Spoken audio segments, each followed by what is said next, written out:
मेरा नाम है मोहित और आपका स्वागत हमारे YouTube चैनल चैंपियन में। तो जैसा कि आप जानते हो, आपका जो पेपर होने वाला है वेस्टर्न पॉलिटिकल थिंकर, पाश्चात्य राजनीतिक चिंतक। पाश्चात्य मतलब पश्चिमी जो राजनीतिक चिंतक है, पाश्चात्य भी बोल देते हैं, पश्चिम भी बोल देते हैं। जो वेस्टर्न कल्चर के, जो अमेरिका, फ्रांस, यूरोपीय और आपके सामने जो अमेरिकन जो आपके सामने विचारक हुए हैं, जिन्होंने जो राजनीति को एक नई दिशा दी, जो आधुनिक विचारक हुए हैं, उसके बारे में अपन इस सब्जेक्ट में पढ़ते हैं। सभी बच्चों से रिक्वेस्ट है, प्लीज चैनल को सब्सक्राइब कर देना। जो बच्चा चैनल को सब्सक्राइब करेगा उसी को फ्री में नोट्स मिल जाएंगे। कहां पर मिलेंगे पूरी वीडियो में बताऊंगा, लेकिन उसके लिए आपको चैनल को सब्सक्राइब करना पड़ेगा और 30,000 सब्सक्राइबर का टारगेट दे रखा है। जैसे वो कंप्लीट हो जाएगा फ्री में नोट्स वगैरह भी अपलोड कर दिए जाएंगे। तो सभी बच्चे चैनल को सब्सक्राइब कर दो भाई। साथ के साथ कोने में जो व्यू प्रोडक्ट वाला ऑप्शन है, कौन सा व्यू प्रोडक्ट वाला ऑप्शन है, इस पे क्लिक करके अगर फ्लिपकार्ट और मित्रा से कोई प्रोडक्ट खरीदोगे सबसे ज्यादा डिस्काउंट आपको देखने को मिलेगा। चलिए भाई, अब अपन इस पेपर के बारे में बात करें कि ये पेपर आपके सामने किस प्रकार से आएगा, कितने नंबर का आएगा, सारी चीजें बताऊंगा। वीडियो को स्किप नहीं करना है, अच्छे से देखोगे तभी अच्छे से नंबर लेकर आ पाओगे। सबसे पहले अगर आपको मैं बताऊं तो ये पेपर डिस्क्रिप्टिव पेपर होने वाला है। कैसा पेपर होने वाला है? डिस्क्रिप्टिव पेपर होने वाला है। डिस्क्रिप्टिव पेपर कौन सा होता है? वो पेपर जिसमें आपको लिखना होता है। क्या करना होता है? वो पेपर जिसमें आपको लिखना होता है उसी को डिस्क्रिप्टिव पेपर के नाम से जाना जाता है। किसके नाम से? डिस्क्रिप्टिव पेपर के नाम से उसको जाना जाता है। समझ में आ गया आपको? अच्छे से आपको लिखना होता है। पेपर की बात को आपके सामने है तो सभी को पता है भाई, लिखना होता है। पेपर आपका 3 घंटे का देखने को मिलता है। कितने घंटे का देखने को मिलता है भाई? 3 घंटे का देखने को मिलता है। आपके पेपर की बात करूं तो पेपर आपका 70 नंबर का देखने को मिलेगा भाई। कितने नंबर का? 70 नंबर का आपका पेपर देखने को मिलेगा। जो आप लिखने जाओगे आपके सामने 70 नंबर का पेपर देंगे। उसमें से 28 अंक आपको पास होने के लिए चाहिए। कितने अंक? 28 अंक आपको पास होने के लिए चाहिए होते हैं। समझ में आ गया? तो आपके 28 अंक की लड़ाई है। साथ के साथ 30 नंबर, कितने नंबर? 30 नंबर आपको क्या किसके लिए दिए जाते हैं भाई? 30 नंबर कॉलेज वाले अपने भेजते हैं। तो 70 प्लस 30 आपके सामने टोटल 100 अंक का अंक बाहर देखने को मिलता है। लेकिन आपको तो 70 नंबर से मतलब है, क्योंकि उसमें पास होना आपको जरूरी होता है। पेपर की बात करूं कितने भाग में आएगा, तो ये पेपर मुख्यतः आपके सामने 2 भागों में देखने को मिलता है, खंड ए और खंड ब। मतलब पार्ट ए और पार्ट बी में। किसमें? पार्ट ए और पार्ट बी में आपके सामने पेपर आपका देखने को मिलता है। सबसे जरूरी बात है भाई, ये जो खंड ए है, जो आपके सामने पार्ट ए है, उसमें से कितने परसेंट देखने को, खंड ए और खंड ब देखने को मिलता है। जो पार्ट ए होता है इसमें कितने परसेंट आते हैं भाई? 10% देखने को मिलते हैं। कितने परसेंट देखने को मिलते हैं? 10% देखने को मिलते हैं। और जो 10% आते हैं, कितने आते हैं? जो 10% होते हैं वो अति लघुतरात्मक पर्सन होते हैं। कौन से पर्सन होते हैं भाई? अति लघुतरात्मक पर्सन आपको देखने को मिलते हैं। समझ में आ गया? जिनको वेरी शॉर्ट टाइप क्वेश्चन भी बोलते हैं अपन। क्या बोलते हैं? वेरी शॉर्ट टाइप क्वेश्चन अपन उसको बोलते हैं। समझ में आ गया आपको अच्छे से? इन 10 प्रश्नों को करने का जो तरीका होता है वो सबसे जरूरी पता होना आपको जरूरी, क्योंकि काफी बच्चे इसमें गलती करते हैं। प्रत्येक प्रश्न का जब आप सॉल्यूशन बनाओ तो 50 शब्दों में आपको बनाना होता है। कितने शब्दों में? 50 शब्दों में। काफी बच्चे फेल इसी वजह से हो जाते हैं, क्योंकि जो वेरी शॉर्ट टाइप क्वेश्चन होते हैं जिनका अंक भार कम होता है, उनका सॉल्यूशन बनाने में वो आधा एक पेज भर देते हैं। और फिर आपके सामने जो लॉन्ग टाइप क्वेश्चन, निबंधात्मक प्रश्न आते हैं, उनके लिए क्या तो उनके पास समय नहीं बच पाता है, या हड़बड़ाहट में करते हैं तो अच्छे से नहीं लिख पाते हैं। तो 50 शब्दों में सॉल्यूशन बनाना होता है, जिसका अर्थ है कि आपको 5 से 6 लाइनें भरनी है। कितनी? 5 से 6 लाइन ही आपको भरनी है। एक्स्ट्रा काफी बच्चों में भ्रम भी है, जितना ज्यादा पेज भरोगे उतने ज्यादा नंबर आ जाएंगे। ऐसा नहीं होता है। लिखो, लिखना है, ये तो खुद यूनिवर्सिटी ने लिख रखा है, लेकिन ऐसा लिखो जिससे क्या हो भाई, आपके सामने जो टीचर कॉपी जांच करे उसको लिखा हुआ समझ में। एक तो बढ़िया राइटिंग होनी चाहिए, दूसरी बात क्या है, कंटेंट भी अच्छा होना चाहिए, लिखने का तरीका भी अच्छा होना चाहिए। चलिए, पहला पहलू अपने क्लियर किया। अगले वाले की तरफ बढ़े, पार्ट बी की तरफ। Section B. सेक्शन बी की अगर मैं बात करूं तो सेक्शन बी में आपके सामने निबंधात्मक प्रश्न आते हैं। कैसे प्रश्न आते हैं? लॉन्ग टाइप क्वेश्चन देखने को मिलते हैं। कैसे? लॉन्ग टाइप क्वेश्चन आपको देखने को मिलते हैं। अब लॉन्ग टाइप क्वेश्चन कौन से होते हैं भाई? निबंधात्मक प्रश्न इनको बोला जाता है। जो कितने प्रश्न होते हैं? 10 क्वेश्चन होते हैं। कितने क्वेश्चन होते हैं भाई? 10 क्वेश्चन होते हैं। 10 प्रश्न आपके सामने देखने को मिलते हैं। इन 10 प्रश्नों की बात करूं मैं आपके सामने, क्या बात करूं? इन 10 प्रश्नों की अगर आपके सामने मैं बात करूं, ये प्रत्येक यूनिट से 3-3 देखने को मिलते हैं। कितने? 3-3 देखने को मिलते हैं। और किसी एक यूनिट से एक एक्स्ट्रा आता है तो 4 हो जाते हैं। तो इस हिसाब से 10, 4, 3, 3, 10 हो गए आपके सामने, है ना? उसमें से जो आपको 5 पसंद आ जाए, 5 पसंद तो क्या आएंगे आपको, जो अच्छे से आते हैं, जिन पे आपकी तैयारी बहुत बढ़िया है, जिन पे आपने अच्छा नॉलेज, आपको उन 5 क्वेश्चंस को आपको करना होता है। क्या करना होता है? उन 5 क्वेश्चंस का आपको सॉल्यूशन बना देना होता है। समझ में आ गया? शब्द सीमा, शब्द सीमा कितनी रखनी चाहिए भाई आपको? 500 अंक शब्दों की शब्द सीमा। कितने शब्दों की? 500 शब्दों की शब्द सीमा आपको भरनी होती है। 500 शब्दों का अर्थ होता है 3 पेज। कितने पेज भाई? 3 पेज। 3 पेज कितने होते हैं? आगे पीछे का, दूसरा आगे पीछे का, तीसरा आगे पीछे का पेज आपके सामने भरने होते हैं। 3 पेज आपको भरने होते हैं।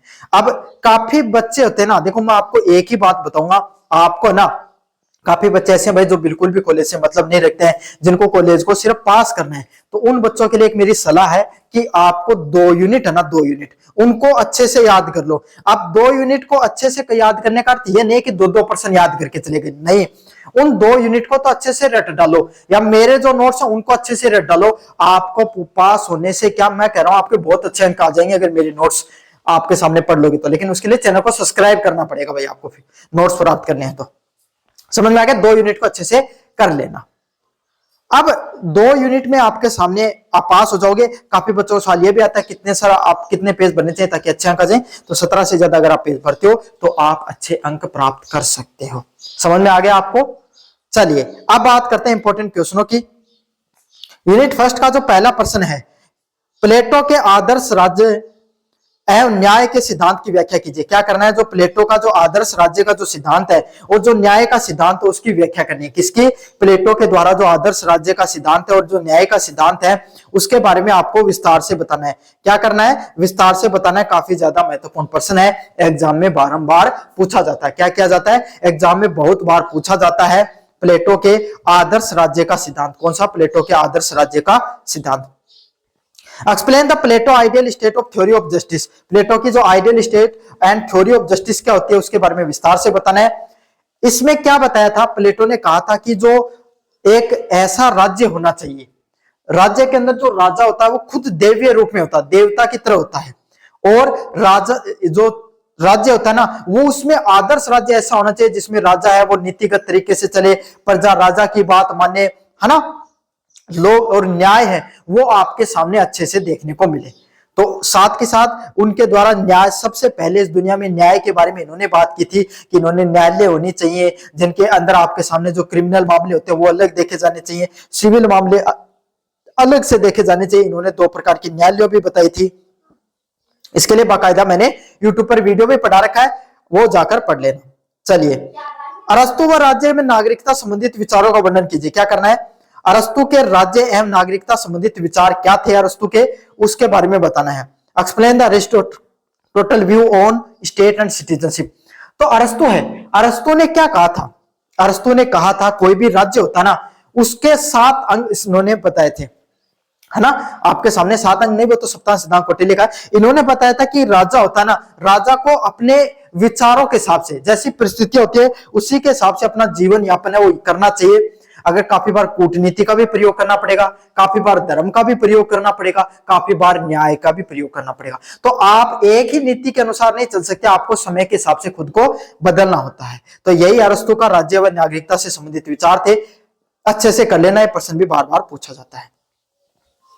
अगले वाले प्रश्न की बात करें, सेंट अगस्टिन के 2 नगरों के सिद्धांत की व्याख्या कीजिए। क्या करना है? जो सेंट अगस्टिन है उनके 2 नगरों का सिद्धांत क्या कहता है? कौन सा सिद्धांत? 2 नगरों का सिद्धांत सेंट अगस्टिन का क्या कहता है उसके बारे में आपको व्याख्या करनी है। Explain the Saint Augustine theory of 2 state. जो सेंट अगस्टिन की थ्योरी ऑफ 2 स्टेट है वो क्या कहती है उसके बारे में अपन विस्तार से पढ़ना। आपको अच्छे से इस प्रश्न को कर लेना, बारंबार एग्जाम में देखने को मिलता है। चैनल को भी सब्सक्राइब कर लेना भाई साथ के साथ।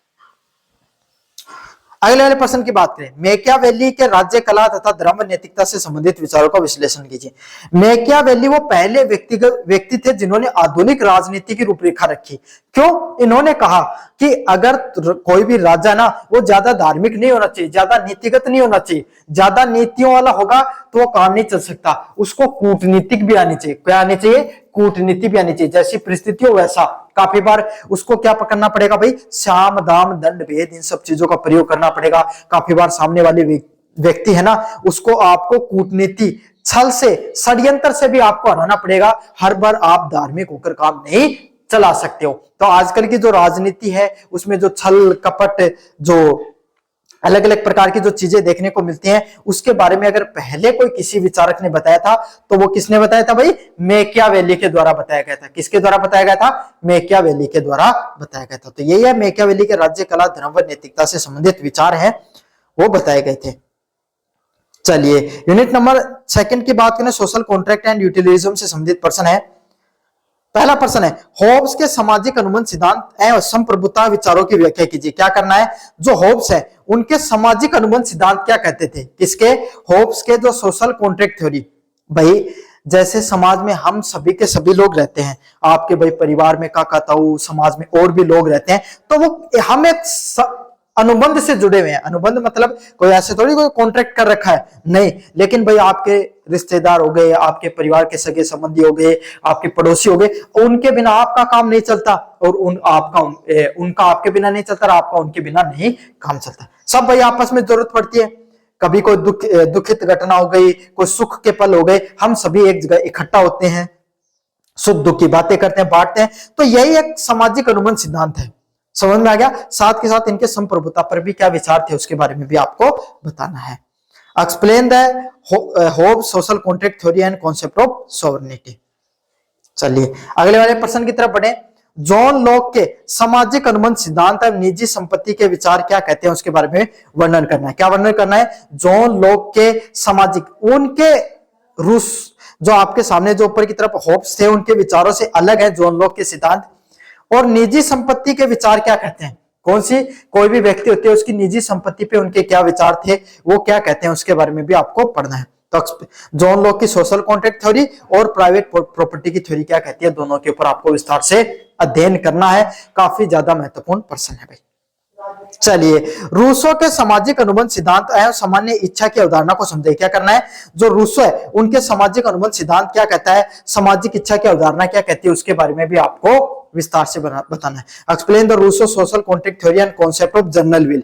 क्या कहती है रूसो की सोशल कॉन्ट्रैक्ट थ्योरी, क्या कहते हैं, और कॉन्सेप्ट ऑफ जनरल विल क्या कहता है, दोनों के बारे में आपको बताना है। मोस्ट इंपोर्टेंट प्रश्न है। कैसा प्रश्न है? मोस्ट इंपोर्टेंट प्रश्न है, एग्जाम में बारंबार देखने को मिलता है।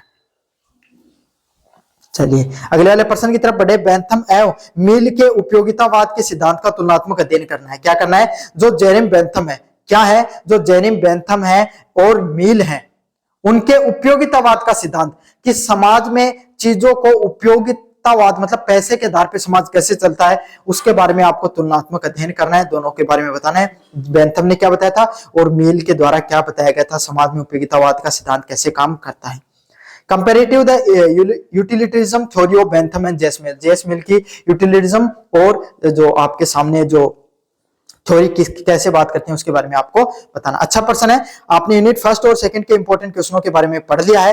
यूनिट 3 को बताऊं इससे पहले आपके सामने चैनल को सब्सक्राइब करना होगा, तभी आपको फ्री में नोट्स मिलेंगे। कहां पर मिलेंगे बता देता हूं। आप फ्री में नोट्स प्राप्त करना चाहते हो, कुछ नहीं करना, डिस्क्रिप्शन में दिए गए टेलीग्राम के लिंक पर क्लिक करना है। जैसे लिंक पर क्लिक करोगे आपके सामने इस प्रकार के हमारे टेलीग्राम चैनल पर पहुंच जाओगे। वहां ऊपर की तरफ हिस्ट्री चैंपियन एमडीसी लिखा होगा, यहाँ पर क्लिक करना है। यहाँ पर क्लिक करने के बाद में फाइल वाले सेक्शन पे आ जाना है। जैसे फाइल वाले सेक्शन पे आओगे, कोने में सर्च वाला ऑप्शन दे रखा है और यहां पर सर्च करना आपको बाकायदा पॉलिटिकल साइंस। पॉलिटिकल साइंस जैसे पॉलिटिकल साइंस सर्च करोगे, पॉलिटिकल साइंस 5th सेमेस्टर के नाम से पीडीएफ मिल जाएगी। किसके नाम से? पॉलिटिकल साइंस 5th सेमेस्टर के नाम से पीडीएफ मिल जाएगी। उसको बाकायदा पढ़ लेना। हर एक प्रश्न का सॉल्यूशन करवा रखा है मैंने। इस पे क्लिक करके आप एक प्रश्न को पढ़ सकते हो। समझ में आ गया? मैकियावेली के आधुनिक राजनीतिक विचारक के जनक के रूप में क्यों जाना जाता है, उनके क्या सिद्धांत रहे, सब के सब मैंने यही प्रश्न करवा रखे। भाषा बदल के प्रश्न आते हैं, तो जो प्रश्न मैं पढ़ाऊं बस उनको अच्छे से पढ़ लेना। चलिए अगले वाले प्रश्न की बात करें। हेगल व द्वंद्वात्मक आदर्शवाद व राज्य के सिद्धांत की व्याख्या कीजिए। यूनिट नंबर 3 का जो अगला इंपॉर्टेंट प्रश्न है, हेगल ने आपके सामने द्वंद्ववाद आदर्शवाद क्या था, जो हेगले का आपके सामने द्वंद्ववाद आदर्शवाद क्या होता था और राज्य का जो सिद्धांत क्या है उसके बारे में आपको विस्तार से पढ़ना है। एग्जाम में बारंबार देखने को मिलता है हेगले के द्वंद्ववाद आदर्शवाद का सिद्धांत। Explain the Hegel dialectical idealism and theory of state. क्या जो हेगल की जो डायलेक्ट्रल आइडियलिज्म की थ्योरी क्या होती है उसके बारे में आपको विस्तार से पढ़ना है। टीएच ग्रीन के राज्य की स्वतंत्रता संबंधित विचार, जो टीएच ग्रीन है उनके राज्य की स्वतंत्रता से संबंधित क्या क्या विचार है उसके बारे में आपको बताना। Explain the T H theory of state and liberty. स्वतंत्रता और आपके सामने राज्य से संबंधित क्या विचार हैं। मोस्ट इंपोर्टेंट प्रश्न, कैसा प्रश्न है, मोस्ट इंपोर्टेंट प्रश्न है, एग्जाम में बारंबार देखने को मिलता है, अच्छे से कर लेना। कार्ल मार्क्स के द्वंद्वात्मक भौतिकवाद, ऐतिहासिक भौतिकवाद को समझे, क्या बताना है, जो कार्ल मार्क्स है उनका द्वंद्ववाद भौतिकवाद क्या होता है, ऐतिहासिक भौतिकवाद क्या होता है, दोनों के बारे में बताना है। क्या करना है, दोनों के बारे में बताना है। कार्ल मार्क्स का द्वंद्वात्मक भौतिकवाद क्या होता है और ऐतिहासिक भौतिकवाद क्या होता है, दोनों को समझाना है। Explain the Karl Marx dialectical and historical materialism, dialectical theory और हिस्टोरिकल मेटेरियलिज्म थ्योरी क्या होती है उसके बारे में बताना है। मोस्ट इंपोर्टेंट प्रश्न, कैसे प्रश्न है, मोस्ट इंपोर्टेंट प्रश्न एग्जाम में बारंबार देखने को मिलते हैं। कार्ल मार्क्स के अधिशेष मूल्य व वर्ग संघर्ष के सिद्धांत की व्याख्या करनी कीजिए। क्या करना है, कार्ल मार्क्स का अधिशेष मूल्य व वर्ग संघर्ष का सिद्धांत क्या कहता है उसके बारे में व्याख्या करनी है। Explain the marks theory of surplus value and class struggle, surplus value क्या होती है, क्लास स्ट्रगल क्या होता है, दोनों के बारे में बताना है। एग्जाम में बार बार देखने को मिलता है, अच्छे से इन प्रश्नों को कर लेना है भाई। समझ में आ गया। तो ये था वेस्टर्न पॉलिटिकल थिंकर से संबंधित प्रश्न। कैसा लगा वीडियो जोर से बताना, चैनल को जोर से सब्सक्राइब कर देना। धन्यवाद।